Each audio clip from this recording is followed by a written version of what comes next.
differences at our school is that we seek to build up in your children knowledge, wisdom, and virtue. And I think in this day and age where I think victimhood is prized more than virtue, this is just where everything starts right at the beginning in a very, very different capacity. So we'll talk today, how are we building knowledge, wisdom, and virtue in our students as they're educated here. And with that, also giving them a really excellent, rigorous education. So the mission statement of our school is that we seek to glorify Christ by cultivating wisdom and virtue through academic excellence. And we do that using the classical and Christian approach to education. And the classical approach dates back to Socrates and Aristotle, but was really formalized more in the medieval time period. And they developed kind of the trivium and the quadrivium. The quadrivium would be more like our college experience today. And so we're going to focus a little more on the trivium. And the trivium means 3 ways. And so the 3 ways that they saw in educating students were grammar, logic, and rhetoric. And today I want to show you how those things are very similar to knowledge, wisdom, and virtue. So Dorothy Sayers, who is a good friend of C.S. Lewis, wrote an essay called The Lost Tools of Learning. They had a little group of writers that would meet together called the Inklings, and they were both concerned with the literature that they were writing, but also with the problems that were facing their culture. And one of the problems that they dealt with was the lack of good education in England in their day. And so she wrote an essay calling people back to the trivium. And in that essay, she shows how the grammar, logic, and rhetoric stages that are seen in the trivium coincide with the developmental stages of children of how they should be educated, so that they will come out students who have a lifelong love of learning. And so the stages that she saw were that young children love to sing, they love to play with words and gain knowledge of their world. And so the key when kids are young is that they really are amazing at memorizing things. And so in that stage, we really build up the knowledge for them. In middle school children, they want to figure out what their world is all about. And the key there is that they love to question. And so in this stage, they're really building up their wisdom. They're taking the basic facts of the subjects that they've been studying and starting to ask, why this and why that, and why does it work this way, and why is this true, and how do we know that is true? And then older children want to become adults and live out their identities. So the key is that they long to be beautiful in their own way, and this would be virtue. I think another way of saying this is that virtue is loving what God says is lovely. And so that's what we're really seeking to do in our students. Another great thing about classical education is that it's a time-proven form of education. These are some of the people who have been educated classically. When we look at our modern schools, they're constantly using our children as guinea pigs for the newest fad in education. And what I love about classical education is that it's been used for so long and has continued to be improved upon. And so your kids are, instead of being guinea pigs, they're beneficiaries of a philosophy that has been proven to work.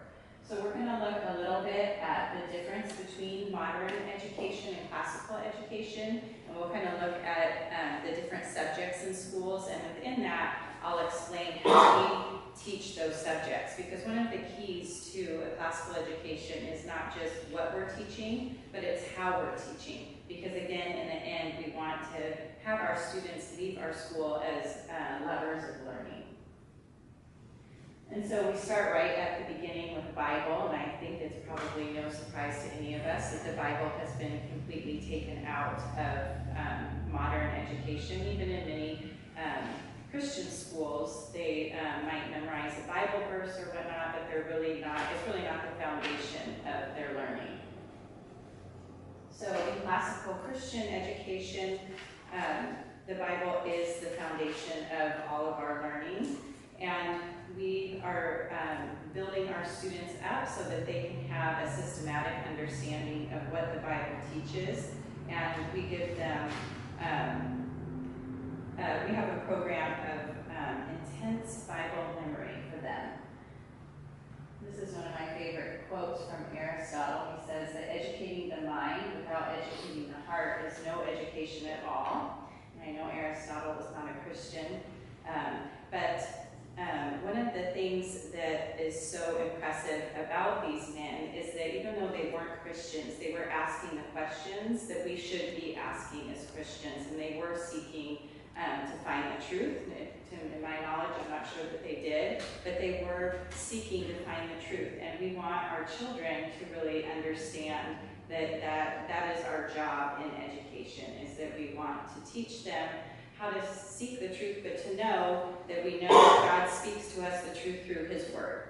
So that's how we're going to know things are true. So in kindergarten and first grade, well, kindergarten, our students study Old Testament Bible stories, and then they study the children's shorter catechism.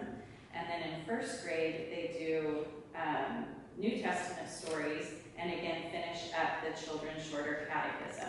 And then when they get into second grade, they do the Westminster Catechism. Are you guys familiar with catechizing students? It's a little bit different. So the Westminster Catechism has taken systematic theology and put it into a question and answer format for young people of the faith.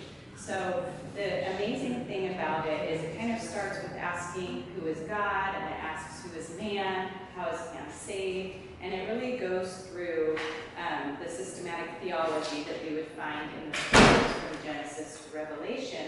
And when it's a tool, both so that when that child grows up and really starts to understand these things that they've memorized, that as they question who is God and who is man, that they have these answers that they can kind of wrestle with within themselves. And then along with that, they do a lot of Bible memorization so that they can understand that what the catechism is a summary of what the Bible is teaching. And then when the kids get into 7th grade, they study Old Testament survey and systematic theology. And in 8th grade, they study New Testament survey and apologetics. So I think that all of that is fabulous for students, and I think it's amazing that they get that. But I think the thing that is the most important that they get is that every single subject at the school is taught from a Christian worldview.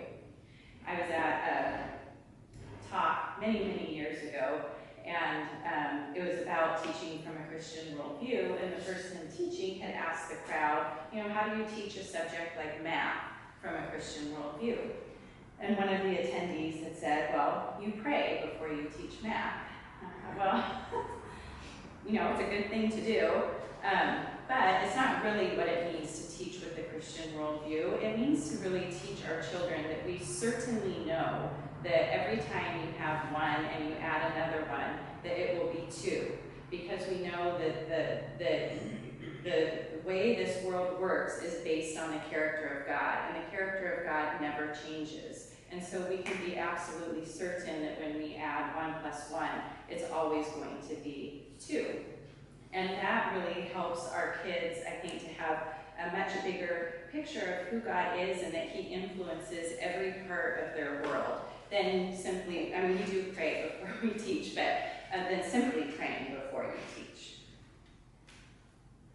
And then with history, modern education would debunk or ignore the achievements of Western civilization, and they use history to support the ideological agenda currently in vogue.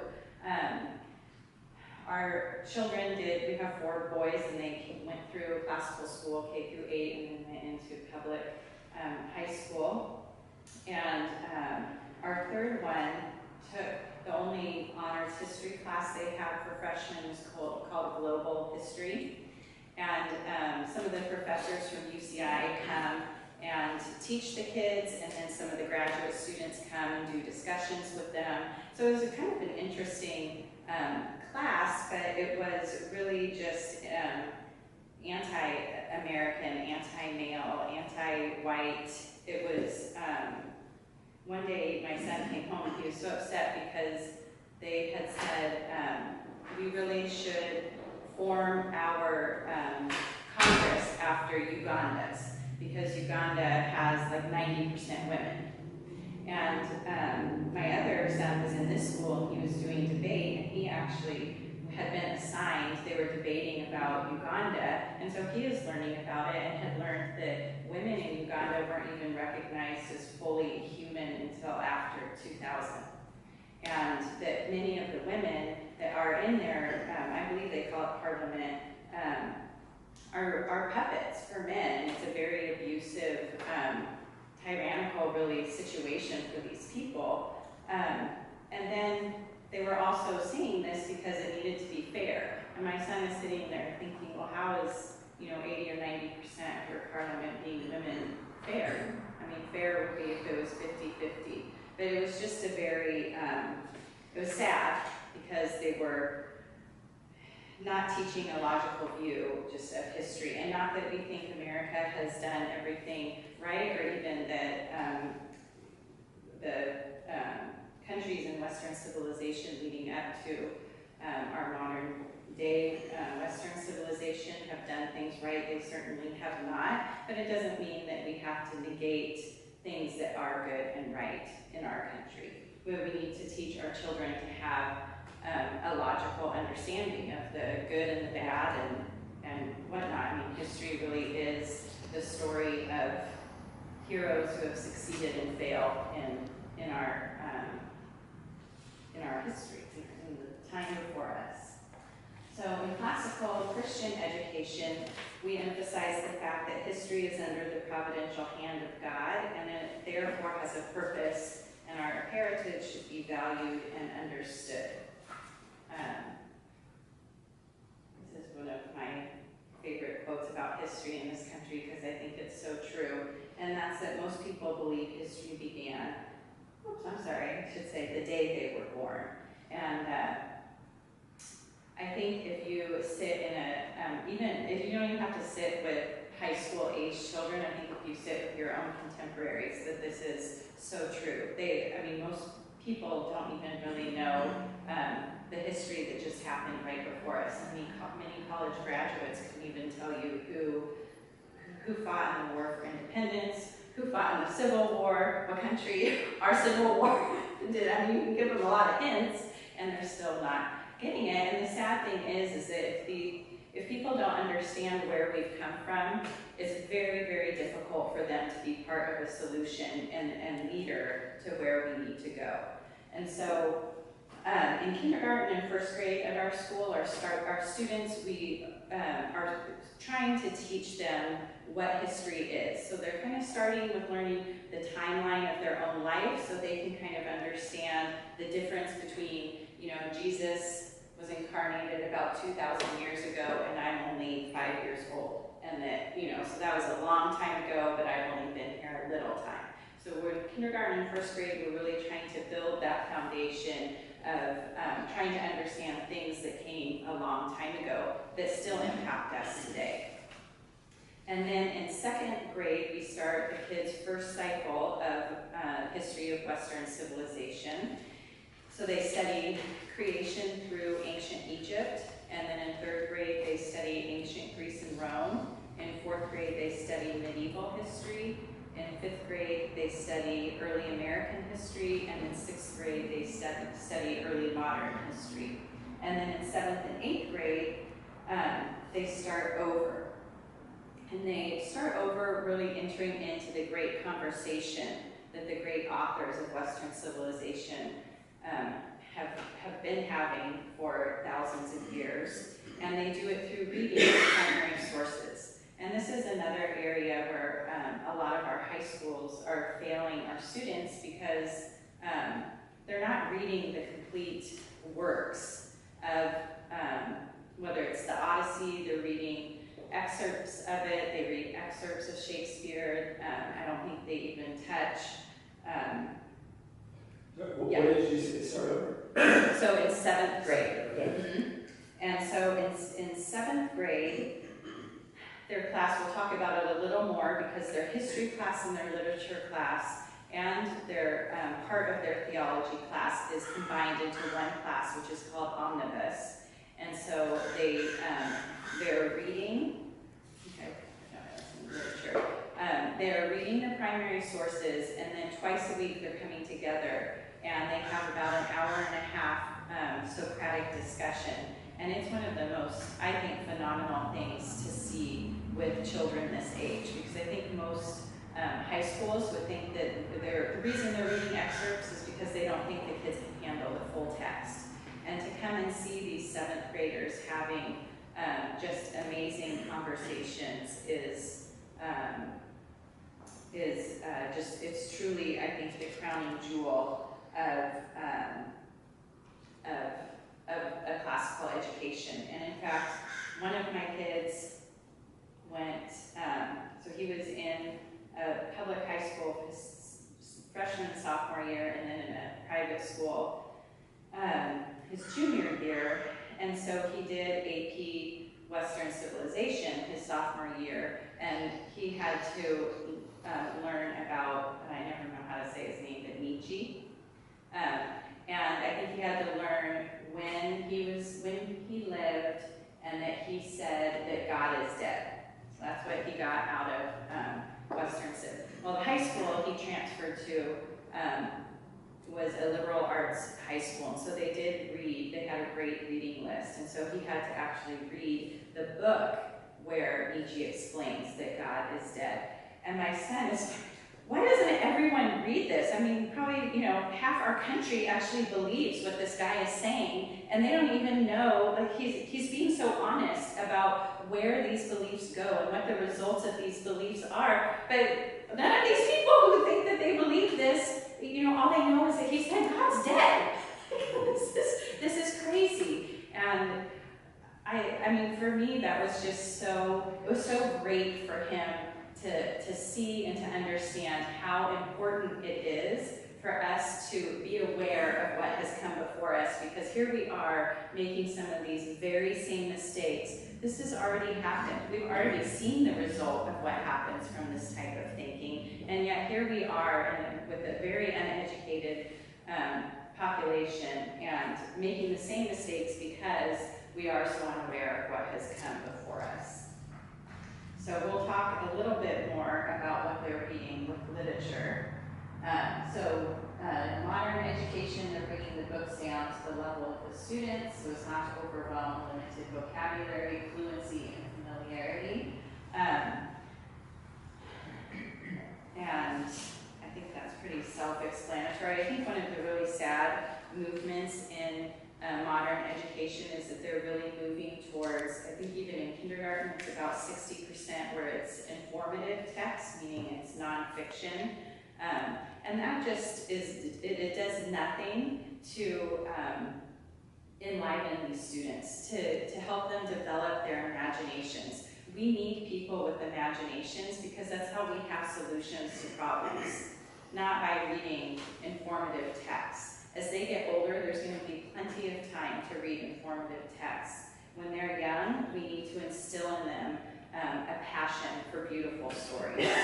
And in fact, Einstein says that if you want to have smart children, read them fairy tales, and if you want to have smarter children, read them more fairy tales. And I think it is that very thing of developing the imagination in young children and teaching them to love rich and beautiful language. It does far more for the development of their brain than reading informative texts. So at our school, we start with our kindergarten and first graders with their readers are actually created by the same company that creates our history program for 2nd through 6th grade. So a lot of the characters and events that they're reading about in these very sweet readers are the characters and events that they're going to be studying when they get to history. So it kind of gives them this little taste and something to look forward to as they go through our school. And then in 2nd through 6th grade, they're reading just beautiful stories. And a lot of these stories are connected to the history that they're learning. For example, one of my favorite things is to be in with our 4th graders when they're reading Robin Hood, because they're also learning about the Magna Carta. And so for them to learn that King John in Robin Hood is most likely that same King John that was forced to sign the Magna Carta, and to understand how that Magna Carta had a huge impact on our founding fathers.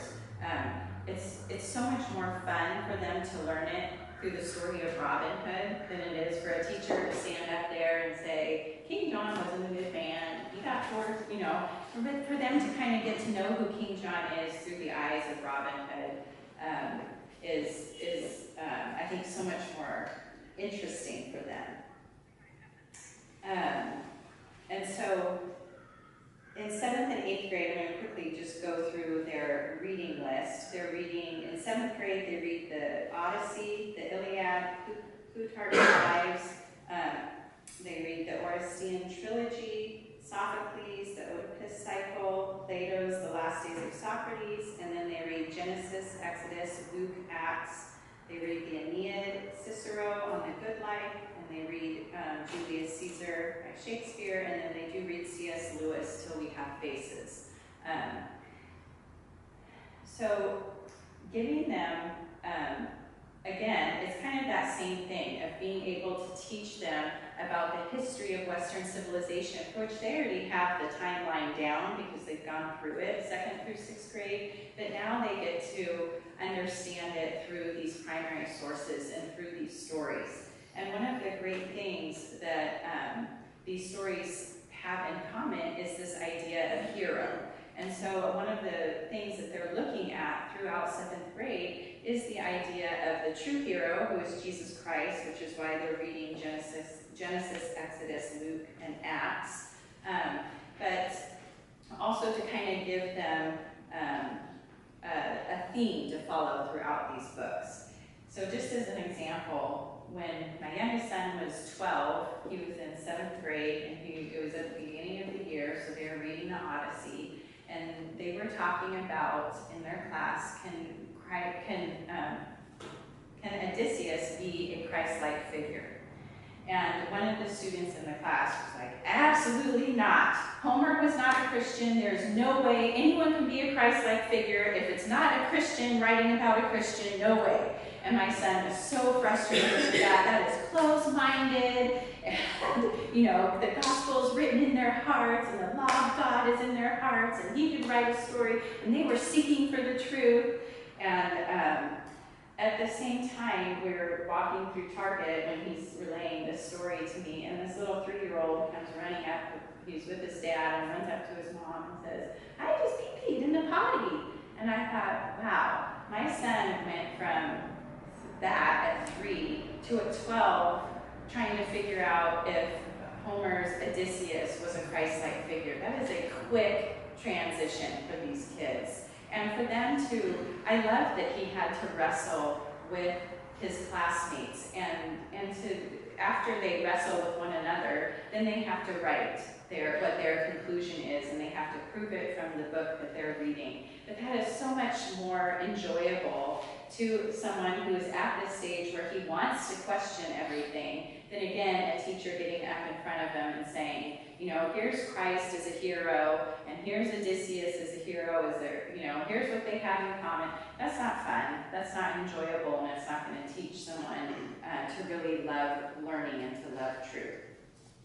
And so in 8th grade, when they study medieval history, their literature is the Confessions on the Incarnation, the Lord of the Rings, Beowulf, the Song of Roland, the History of the Kings of Britain, That Hideous Strength, the Inferno, Canterbury Tales, Macbeth, and then they read some excerpts of Luther as they're studying the Reformation.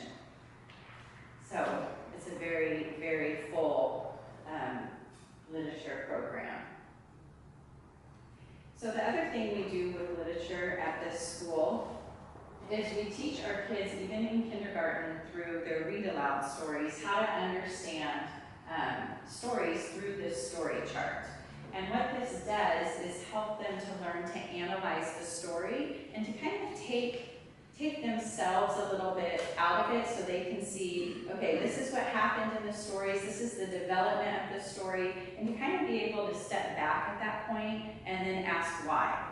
You know, why would the protagonist do this? Why would the author have an antagonist that did that kind of makes you feel, you know, when our 5th graders were reading The Witch of Blackbird Pond, it's a great book for them to kind of look at how some of the Puritans, at least how they're portrayed in the story, maybe weren't acting in the most Christ-like way, and that we can look at people of our own faith and say, we need to do better, you know? But it's easier to do that when looking at a character in a book than looking inward. And I think that's what great stories do. They give us something to aspire to.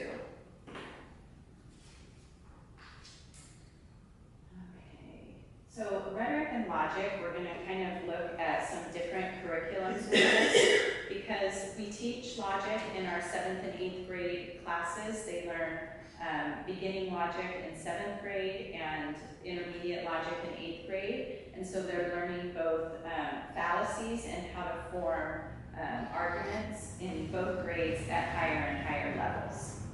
But to get kids ready for that, we really start with them in kindergarten.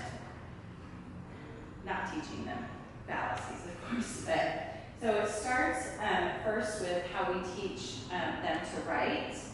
Orthography is how we're teaching them to spell and to read. And then, of course, the beginning and intermediate logic, and also Latin is a part of our program for teaching them logic. So when kids are learning to read, English is a very difficult subject for beginning readers. So if you look at the printed letters, the A, C, and G are very similar in how they look. This is the best representation.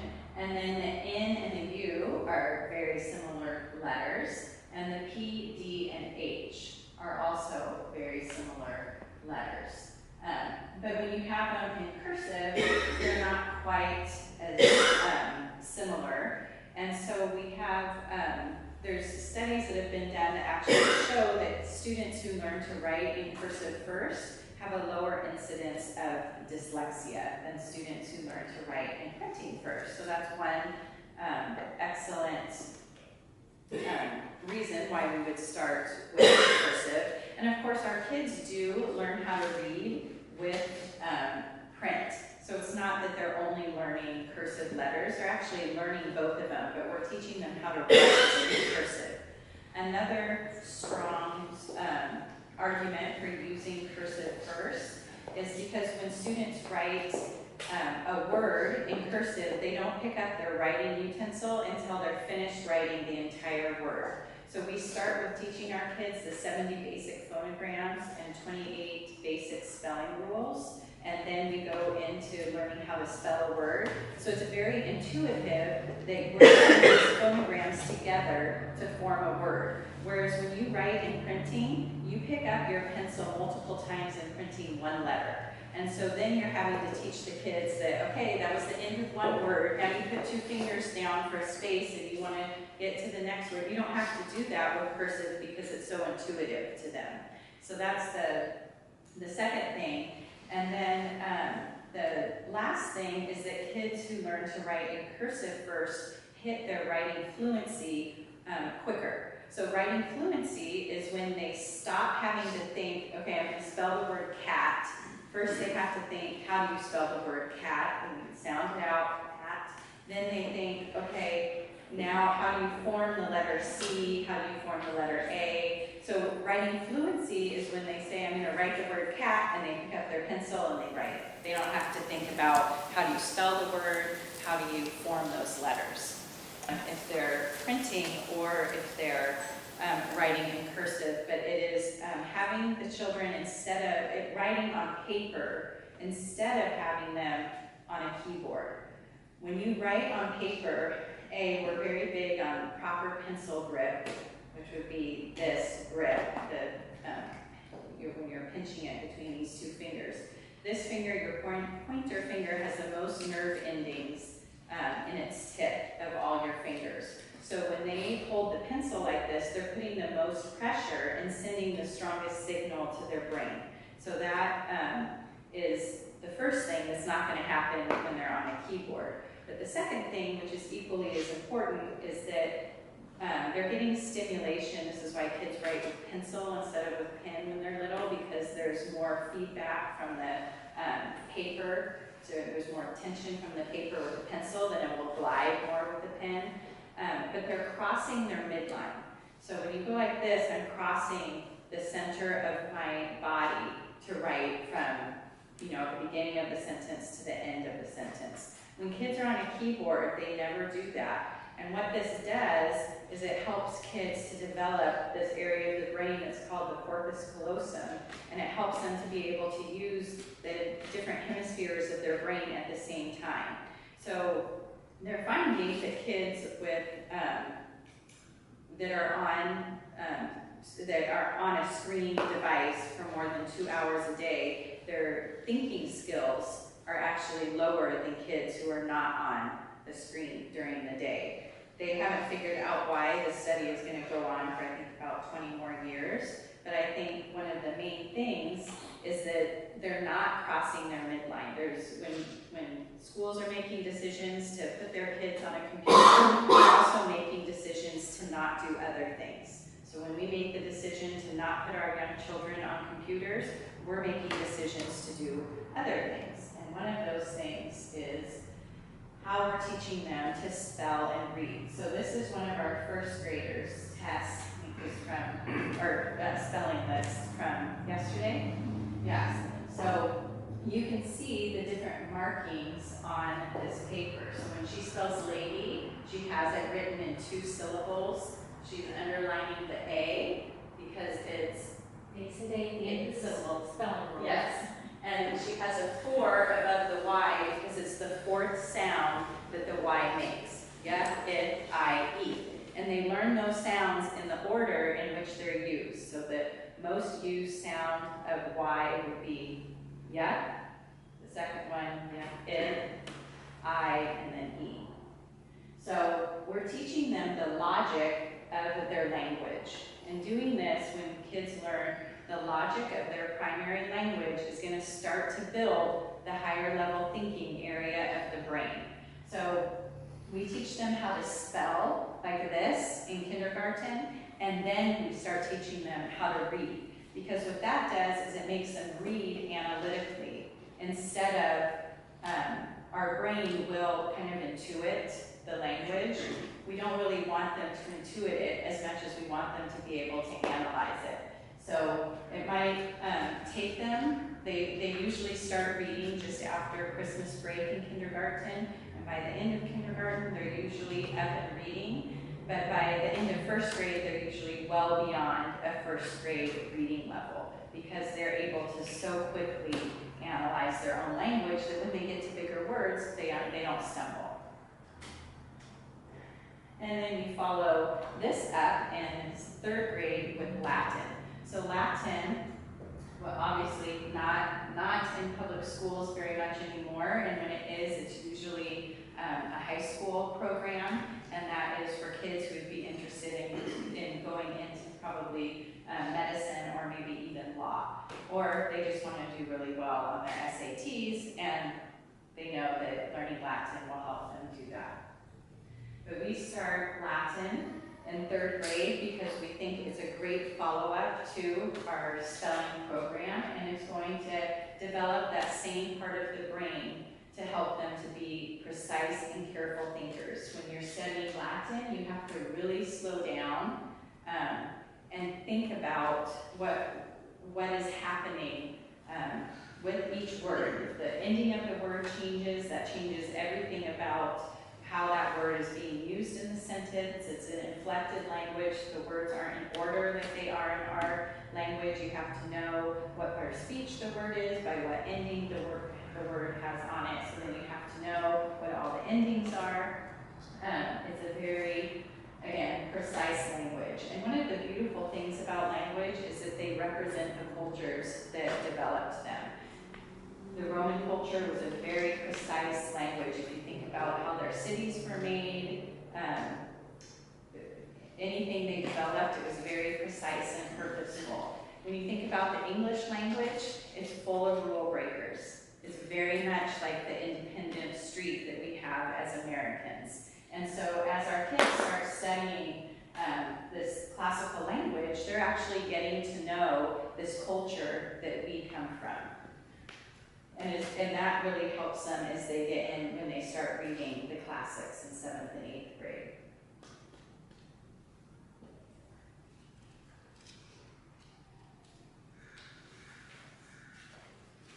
Okay, so mathematics.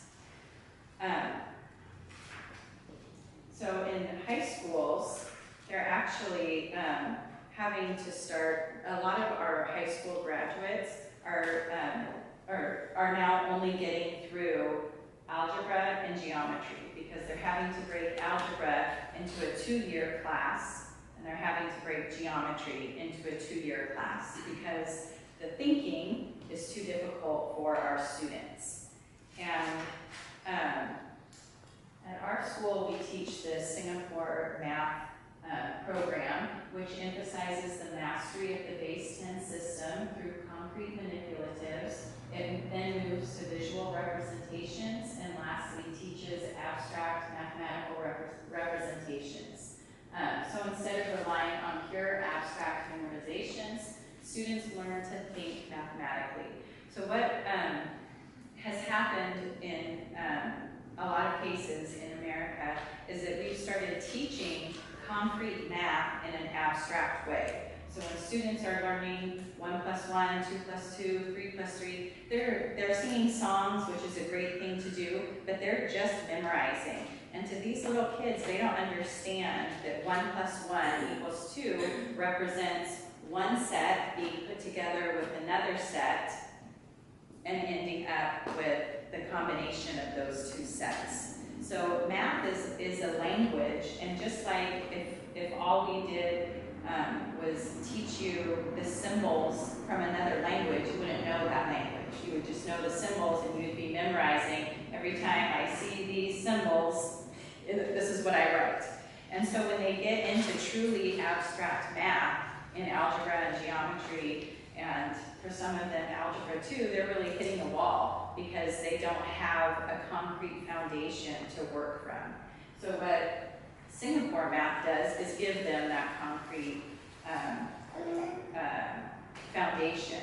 And so we have 2 different math tracks. Everyone is on the same math track through 5th grade, and then they are tested.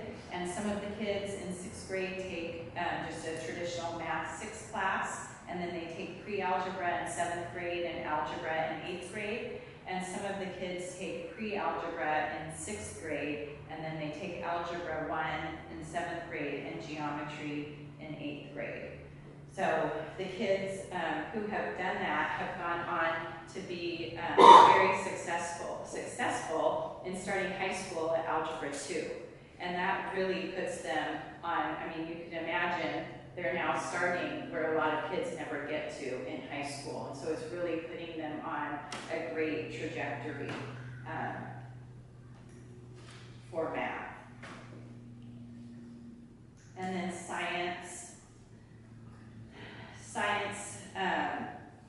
Again, in modern schools, they attempt a whirlwind survey of the mass of scientific information. And if you ever see standardized tests, it's like just a bunch of random information that these kids need to know that you know they'll forget as soon as that test is done.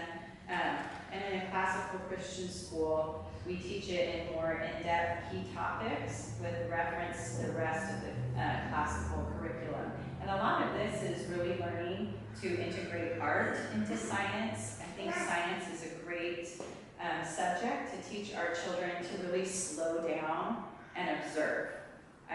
One of my favorite Calvin and Hobbes is when Calvin and Hobbes are looking out at the stars, and they said, wow, or I think Hobbes says, if people would do this at the end of every day, imagine how differently they would live their lives.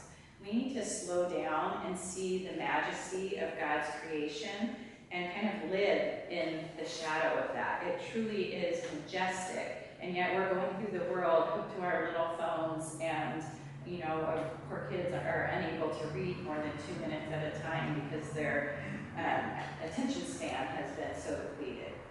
And so science is a great subject to teach kids about the wonder of God's creation and how our world works. And I think at a time in our culture, we need more Christians in the fields of science who are articulate and problem solvers. And I think that would do a world of good for the church. So also with our science, it is a very hands-on approach. In kindergarten through second grade, science is incorporated into the classroom. And then in third and fourth grade, we combine them. So 1 year they do a study of mammals, and the next year they do astronomy. And in fifth and sixth grade, they are also combined. So 1 year they study earth science, and the next year they study biology. And then in seventh and eighth grade, they are combined as well. And they do 1 year of chemistry and 1 year of physics.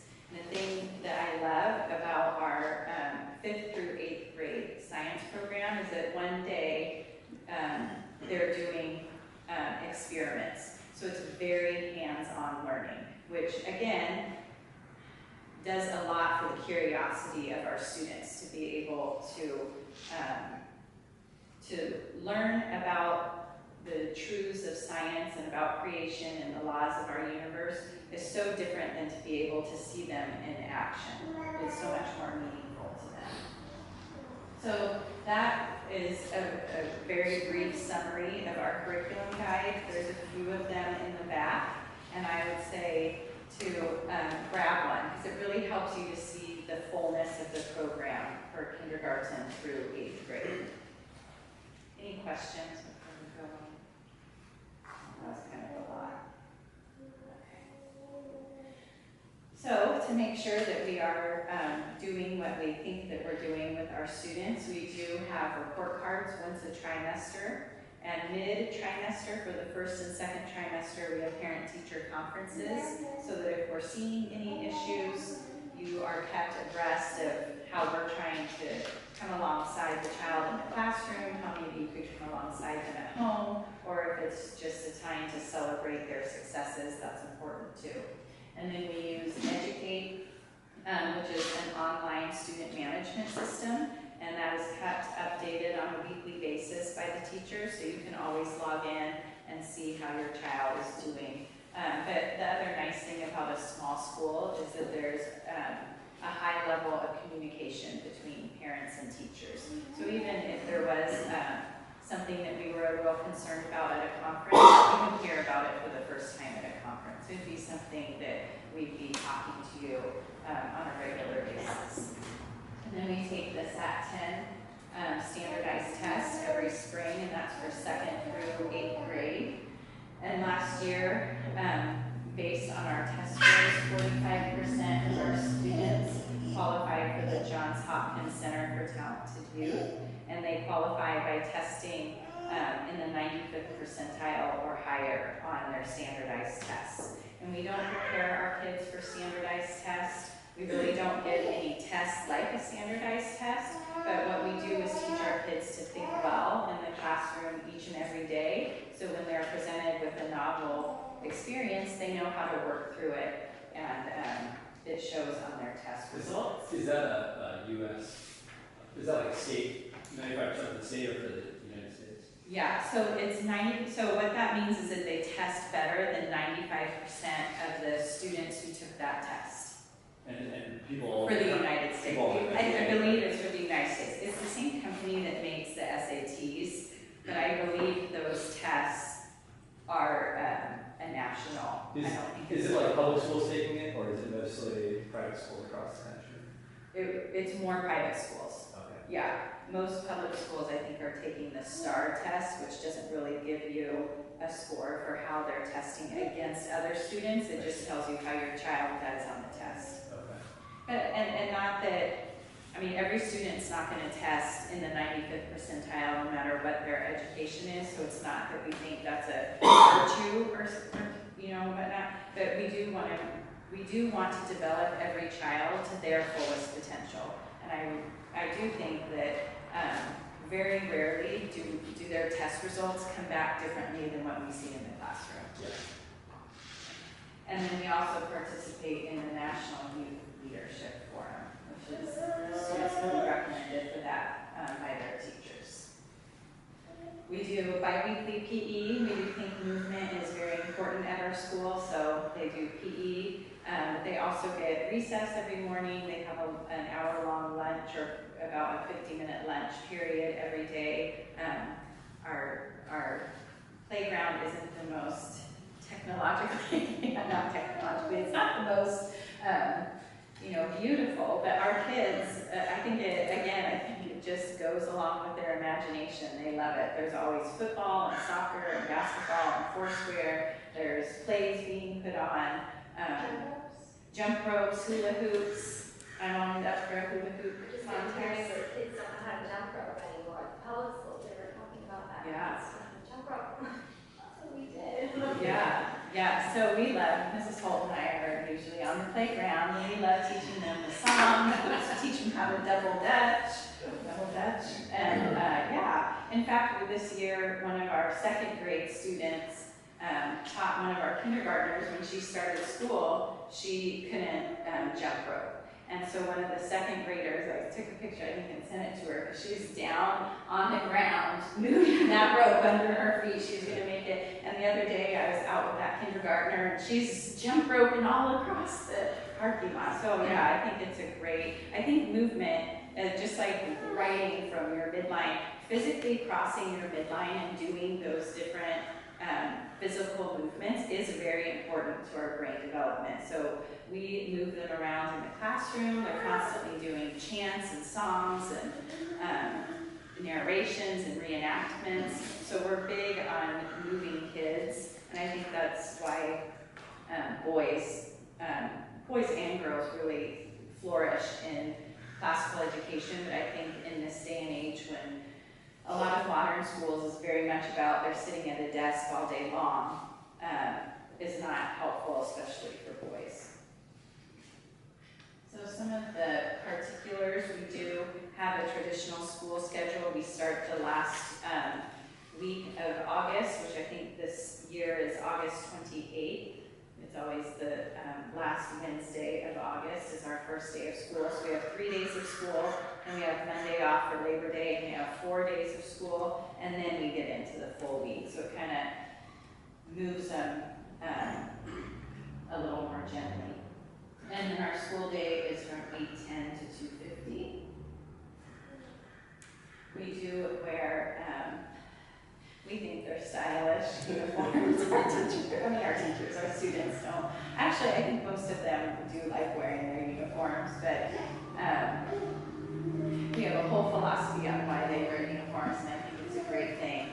And so they're purchased through Lands End. Lands End has a great customer service. If your kids get a hole in their knee, you can send them back and they'll send you a new pair of pants. And so far, we've been using them for the last year and a half. They've been very durable. Going back to the school day, is that for kindergarten too?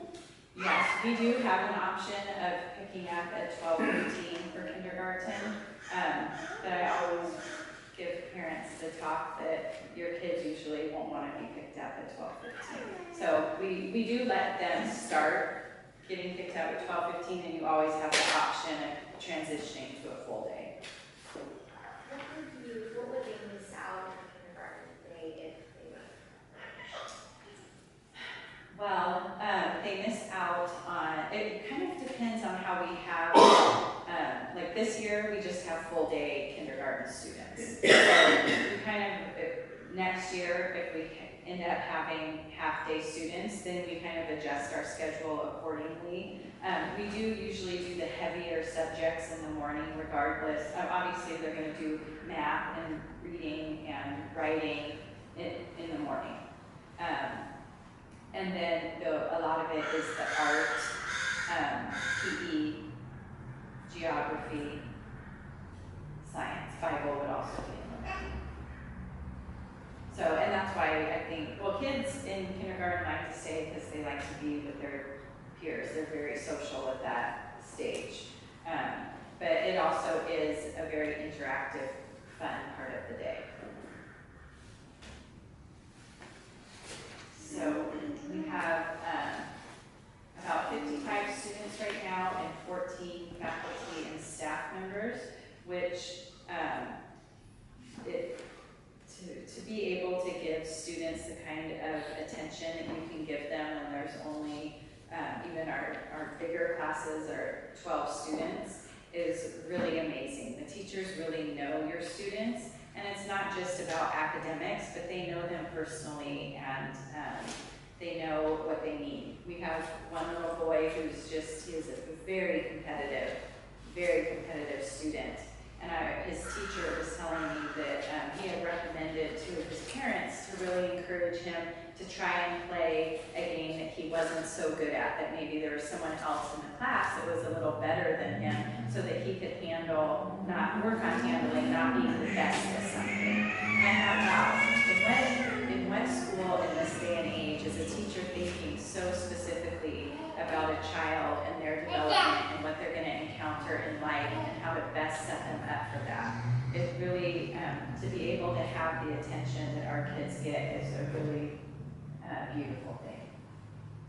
And then our tuition for next year is $11,980. We do offer a 10% sibling discount, and the application process is online. You can get to the link through our website.